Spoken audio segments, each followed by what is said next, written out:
केंद्रीय कैबिनेट ने घरेलू एलपीजी सिलेंडर पर सभी उपभोक्ताओं को 200 रुपए की सब्सिडी देने का फैसला लिया है।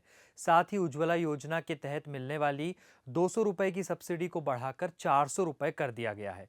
इस फैसले के बाद दिल्ली में अब एलपीजी सिलेंडर की कीमत 903 रुपए हो गई है। लेकिन क्या आपको ये पता है कि एलपीजी सिलेंडर का दाम तय कैसे होता है? इसकी कीमत का पहिया कहां से घूमना शुरू होता है और कहां आकर रुकता है? कौन कितना कमीशन लेता है? इंटरनेशनल मार्केट कैसे इसकी कीमतों को प्रभावित करता है?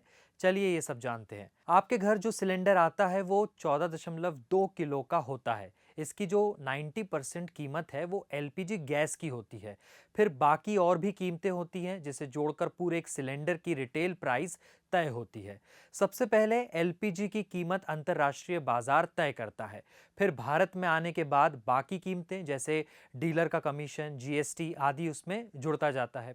एलपीजी की कीमत जोड़ने के लिए इंपोर्ट पैरिटी प्राइस यानी आईपीपी फॉर्मूला अपनाया जाता है। आईपीपी में कई तरह की कीमतें शामिल हैं। आईपीपी में सबसे पहले सऊदी अरब की सऊदी अरामको तेल और गैस कंपनी की कीमत जुड़ती है। हम एलपीजी वहीं से लेते हैं, तो जो कीमत सऊदी अरामको तय करता है उसके आधार पर ही गैस की कीमत बढ़ती या घटती है। तो पहला हो गया अरामको कंपनी का प्राइस। फिर इसमें जुड़ता है फ्री ऑन बोर्ड यानी एफओबी। एफओबी एक तरह का भाड़ा है जो गैस खरीदने वाले को भरना होता है। ये भाड़ा दरअसल गैस को कंपनी से बंदरगाह पर खड़े जहाज तक लाने के लिए वसूला जाता है। इसके बाद समुद्र के रास्ते जो जहाज गैस को लेकर आता है उसका भाड़ा, इसे इसमें ओशन फ्रेट कहते हैं। फिर पोर्ट के चार्जेस भी शामिल होते हैं। आयात करने के लिए कस्टम्स ड्यूटी भी देनी होती है।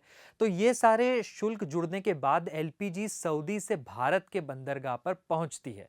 इसके बाद इस कीमत में देश में लगने वाले शुल्क भी जोड़े जाते हैं, जैसे लोकल फ्रेट हो गया। इसमें बंदरगाह से लेकर आपके घर तक जो सिलेंडर पहुंचने के अलग अलग चार्जेस हैं वो शामिल होते हैं। फिर बॉटलिंग के चार्जेस होते हैं यानी एलपीजी को सिलेंडर में भरने की लागत। मार्केटिंग की कीमत होती है, डीलर का कमीशन होता है, जीएसटी लगता है और भी कई तरह के चार्जेस लगाकर 14.2 किलो के सिलेंडर की कीमत भारत में तय हो जाती है। अब कई बार एलपीजी की कीमत को डॉलर के मुकाबले जो रुपया है वो भी इसकी कीमतों को प्रभावित करता है। अब क्योंकि एलपीजी सऊदी से आती है तो बाहर तो सारा पेमेंट डॉलर में ही होता है। जाहिर है अगर डॉलर के मुकाबले रुपया कमजोर हो रहा है तो एलपीजी की कीमत भारी पड़ेगी। वहीं रुपया मजबूत होना मतलब कीमतों में थोड़ी राहत मिल सकती है। डॉलर के मुकाबले रुपए का कमजोर होना मतलब $1 में ज्यादा रुपए देना, और सस्ता मतलब बिल्कुल इसका उलट। मान लीजिए कि $1 ₹70 का है। अगर $1 के मुकाबले रुपया 70 से घटकर 60 हो जाएगा तो रुपए को मजबूत माना जाएगा। वहीं $1 के मुकाबले रुपया 70 से बढ़कर 80 हो जाएगा तो रुपया कमजोर माना जाएगा। भारत में सिलेंडर का दाम हर महीने की एक तारीख को तय होता है, बदला जाता है।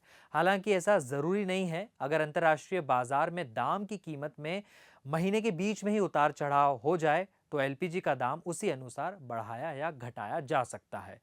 भारत में हर राज्य में एलपीजी की कीमतें अलग अलग हैं क्योंकि हर राज्य में फ्रेट से लेकर अन्य शुल्क में अंतर है। भारत की 60% से अधिक एलपीजी जरूरतें आयात के माध्यम से ही पूरी की जाती है। भारत ने अप्रैल से सितंबर 2022 में 8.7 मिलियन टन एलपीजी का आयात किया था। आखिर में एक और जानकारी। एलपीजी एक तरह की हाइड्रोकार्बन गैस है जो प्रोपेन और ब्यूटेन गैस से मिलकर बनती है। प्रोपेन और ब्यूटेन दोनों की कीमतें भी अलग अलग होती है और इसी आधार पर सऊदी एलपीजी की कीमत तय करता है।